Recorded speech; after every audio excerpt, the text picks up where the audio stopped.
quarter two is over. Finito, fiend, it is complete. We can turn the page, we can shut the book, whatever you want to do to recognize we are now into quarter three. Now, as an industry, we're now compiling that data, drawing some conclusions about where the housing market is. So I wanted to join that frenzy to let you know my thoughts on what we've seen so far in 2023. I'm going to update you on my 2023 bold predictions, and in full transparency, how we're a little bit different from where I thought we might be, and give you some suggestions as to why those things are. So without further ado, here is an update on the real estate market with kind of a wide angle lens, if you will. Now, prices, inventory, and interest rates are the three bold predictions that I gave you. And in reality, they all kind of work together in some similar ways. So to start, I'm going to talk first about interest rates, because right now that's the main driver within our real estate market. And by that, I mean the affordability factor is a little tough for a lot of home buyers to stay in the game. Okay, we had a rising interest rate environment in 2022.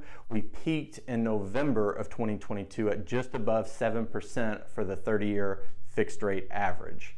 Now, so far in 2023, we started at 6.1, climbed up to almost 7 and then back down again, climbed up to almost 7 and back down again. For the most part, we've been around 6.5 to 6 3/4 for this half of the year. Now, interestingly, I'm in a weird position where I'm almost frustrated at good economic data, because that means that our rates are going to maintain these elevated levels. So I thought at the end of 2023, we might come downward to like a 5 1/4, maybe a 5 1/2 on the 30-year fixed rate average. However, as consumer spending stays high, inflation comes down, unemployment stays way, way low, interest rates are just staying where they are at the high 6s and approaching 7. As a matter of fact, this week, the first week of August, or July turning into August, we got back up to that November 7.1% for the 30-year fixed rate. So that'll be interesting to see how do prices change with interest rates staying flat. Now, the reason I'm going there is because last year we were in an appreciating market until June, and from that point started to decelerate as those rates climbed to places where housing was just a little bit unaffordable. And in November, it all kind of stopped. We heard a lot of crickets as realtors with our showings and our offers and all that kind of plateauing for a while. Of course, you have to adjust for seasonality as well, November and December for the holidays and that sort of thing. But interestingly, now we are in a 7% interest rate environment. And so we'll see what that does to pricing going into the quarter 3 and 4 to round out the year. I thought at the end of 2023, we would be up around 2 to 3%. But here's the thing, we might even be higher if those rates can come down to the 6.5 and closer to the 6% level. And here's why. In quarter one, we were down barely compared to quarter one of 2022, 0.7% on the average sales price, okay? And then in quarter two, we were up a little bit more than I anticipated. We were at 4% compared to quarter two of last year. So already we were trending towards maybe like a 5% appreciation for the year. And now that rates are not only stabilizing, but actually rising to that 7% level, we'll just have to see how that affects pricing in quarters 3 and 4. Now, why are prices staying high? The reason is inventory. So now you can see rates, pricing, and inventory, how they're all kind of coming together to talk about this real estate market. Well, I thought that given how quarter 4 went when rates got high, that we would see more inventory bleeding onto the market. And certainly we are. We are definitely in a better inventory, more balanced market than we were, but we're still a far cry from balanced. Balanced is considered 6 months of available homes for sale. Right now, we're actually at about almost 2.5 months of inventory. I thought we would be around 3.5 to end the year. And so there's still time for that, especially if rates stay persistent and fewer people are in the buying market. We might get to that 3.5 months of inventory ultimately.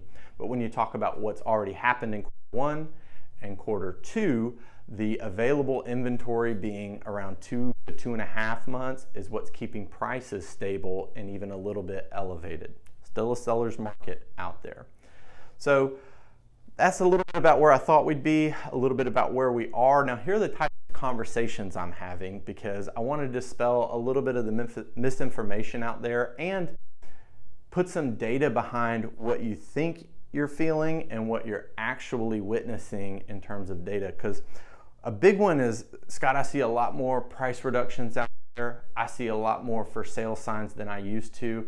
And to me, we had a 2-year period, May of 2020, when we realized the pandemic was not going to slow down housing, into, again, June of 2022, before that decelerator came, where prices were skyrocketing, homes were selling in 48 hours, and there was just no inventory available. We got down to as little as 2 weeks of available inventory across the county. That's insane. That's record lows.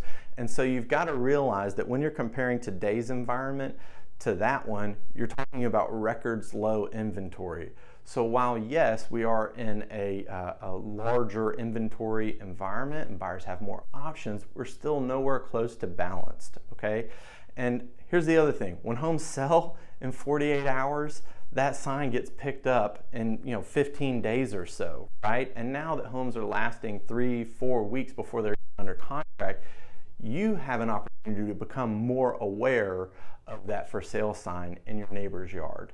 So when people ask me about the for sale signs and the price reductions, I kind of like to point to these inventory statistics and these pricing statistics to say, look, don't compare today's environment to record high sales appreciation and record low inventory, all right? We're in a very healthy market. That, at the end of the day, is what I want to get across to people. And then also just be accountable to some of the predictions I thought we would see while we're a little bit off course, but like I said, maybe still some time left in the year to get to where I thought we would be at the end of 2023. If you need help, call a realtor. I can help you. Take care.